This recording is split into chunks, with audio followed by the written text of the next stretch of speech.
jamais connu à cause, on pourra en parler pendant des nuits, à cause de tout, hein, de la culture, de l'éducation, etc., n'ont jamais connu ce désir de liberté individuelle. Et donc, pour moi, c'était une révolution que j'attendais, parce que je la sentais venir d'abord, mais je l'attendais. La deuxième chose, je ne pense pas que ce soit un chaos, parce que, bien évidemment, si je garde un vocabulaire météorologique, comme on a l'habitude de le faire, je dirais que c'est ni le printemps ni l'hiver, c'est le dégel, C'est-à-dire que 50 ans de glaciation autoritaire par des régimes qui ont tout fait pour lutter contre l'apparition des libertés individuelles dans ces pays, eh bien, ça a éclaté. Et aujourd'hui, si vous voulez, on a passé notre temps à mettre la poussière sous le tapis, la révolution a soulevé le tapis, il y a des monstres qui sont sortis, qui font peur et qui me font peur. C'est vraiment monstrueux. Mais c'est une contre-révolution qui ne fait qu'apporter la justesse de la révolution,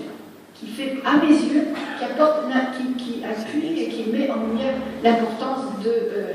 Et la deuxième chose dont j'étais sûre, parce que je l'ai dit il y a 2 ans, hein, et que quand je disais, on me disait, t'es une douce rêveuse, rêve, j'ai dit oui, je rêve, je dis, c'est le début de la fin de l'utopie islamiste.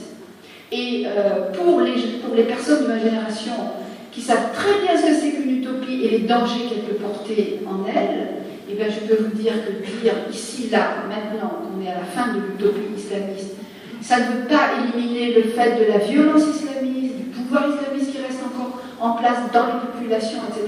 Mais quand ça commence à se défaire, là, plus rien ne peut arrêter la chute d'une utopie. Et je crois qu'on est à la fin d'une utopie islamiste. Donc, je n'aime pas beaucoup cette idée de chaos, parce qu'en réalité, je ne pense pas que ce soit un chaos. C'est une révolution.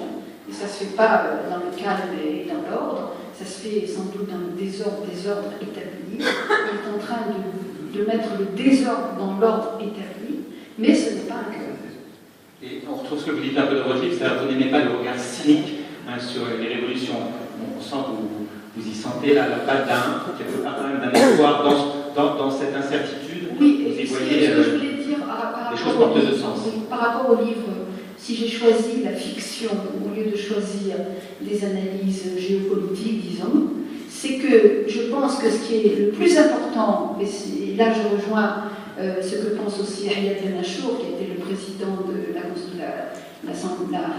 Constitution. Enfin, c'est très long, le titre. Disons que c'est lui qui a mis en place les élections, etc. Quand Ayad Ben Achour dit, c'est le refoulé qui sort.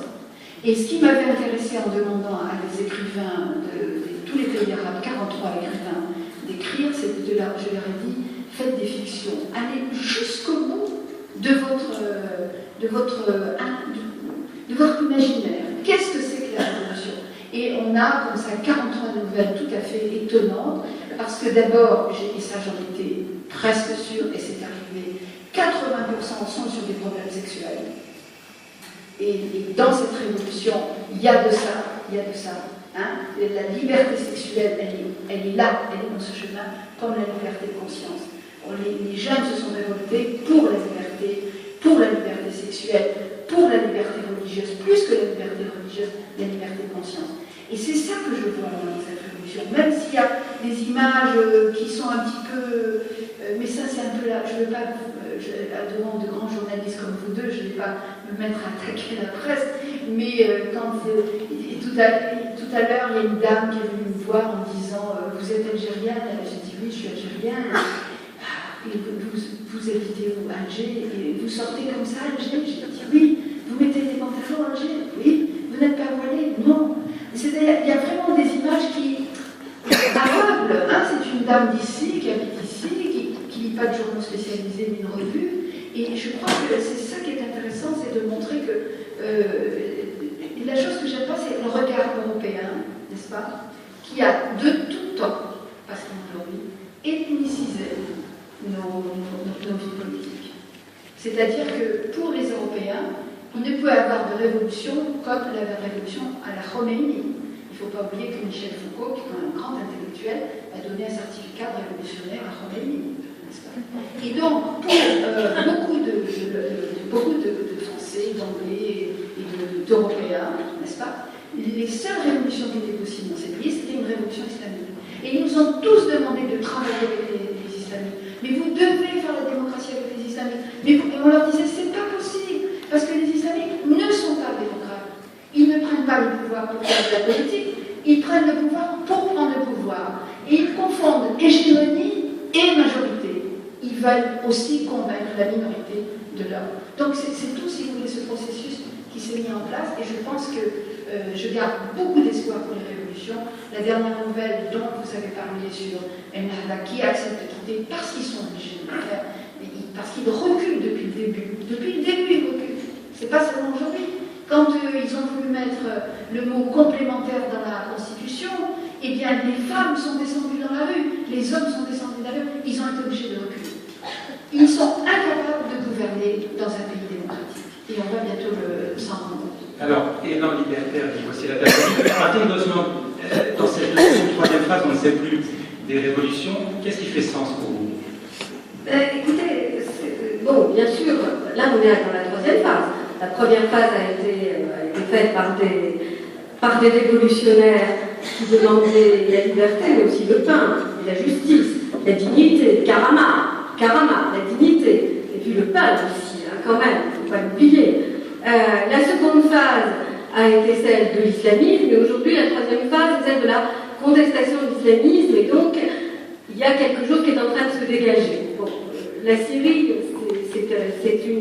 c'est une planète à part, il faudra qu'on en parle. Bon, maintenant, ce qui me fascine, ça m'amuserait si ça n'était pas tragique, c'est aussi les idées reçues qui ont volé en éclats au fur et à mesure. Alors d'abord, on a découvert, dans la première phase révolutionnaire, que le monde arabe, le monde islamique, parce que quand même j'aimerais bien inclure l'Iran, parce que l'Iran, Farid Bashtroudi, dans une autre table ronde, a eu vraiment des raisons de le rappeler, et moi je le rappelle régulièrement. L'Iran, en 2009, la vague verte a posé les jalons de la révolte sur Facebook, de la révolte de la jeunesse, et finalement de la révolte anti-islamiste et anti-establishment. C'est très clair. Bon, après, on les a totalement oubliés, ils ont fini par ressurgir. Hein. Et ceci est une autre histoire. Néanmoins, dans le monde, les premières idées qui volent en éclats, lors de la première phase, les Arabes, ok, disons Arabes, sont donc universalistes. Ils ne sont pas, ils sont accessibles à l'idée générale de liberté, il y a toute une série de choses qui ont été écrites à ce moment-là, et alors nos idées reçues, évidemment, tombent, se fracassent. Ensuite, seconde phase, l'islamisme. Alors, seconde idée reçue, mais on vous l'avait bien dit, il n'y avait guère que l'islamisme, et l'islamisme, bien sûr, il arrive par les urnes, et donc, c'est la volonté du peuple, et donc, il ne peut être que modéré. On vous avait bien dit qu'il y avait un islamisme modéré, mais vous verrez, ils se feront à toutes choses, ils seront pragmatiques, etc. Bon, alors, cela, c'était nos gourous médiatiques, j'en parle en connaissance de cause, je suis hors gourou dans un journal quand même très à part, qui est Marianne. Hein. Donc, on a dénoncé les gourous de toutes sortes, on est dans notre, je dirais pas dans notre bunker, nous sommes derrière notre moucharatier, en tout cas, moi vous êtes Marianne. Et bon, alors, l'islamisme, c'est très bien, l'islamisme, c'est la transition post-révolutionnaire, voilà. Bon, alors on accepte tout. On accepte, on ne voit pas que finalement l'islamisme, quand il arrive au pouvoir, morcit le déguise en tyrannie. On accepte, on écoute avec un respect vraiment pénétré du tremblement et de frisson les performances du président provisoire tunisien Moncef Marzouki devant à Strasbourg et qui nous dépeint une espèce de fiction et qui ne correspond absolument pas à la Tunisie donc sous le règne des Narda. Et on accepte une série de choses. Et puis troisième phase, les peuples se révoltent. Brusquement, ils se révoltent, appuyés. Bon, on en reparlera en Égypte. Par l'armée, on redécouvre qu'il y a deux sociétés, l'une contre l'autre. C'est très clair. Bon, il ne faut pas se voiler la face.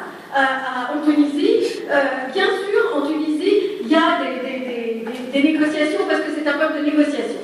C'est un peuple en plus qui est d'un niveau extraordinaire. Donc, s'il y a eu du sang, il y a eu 2 assassinats politiques. C'est tragique, mais bon, à côté du fleuve de sang d'ailleurs, voilà. Et on redécouvre, ah bon, cette chose. Ah bon, alors finalement, les peuples ne veulent pas l'islamisme. Donc, on est dans les idées reçues qui s'entassent. Parce qu'on ne peut pas regarder le passé. Et on ne peut pas regarder, c'est là je rends vraiment hommage à Wassila, aussi les destins personnels et les actes de rébellion. Parce qu'en Tunisie ou en Égypte, ce sont des actes de rébellion. Alors, hommage à l'Algérie qui s'est tenue à l'écart des révolutions arabes, je suis quand même obligée, chère Wassila, ton auditrice qui est venue te demander si à Alger, ah bon, elle était surprise que tu mets des pantalons, tu t'habilles à l'occidental.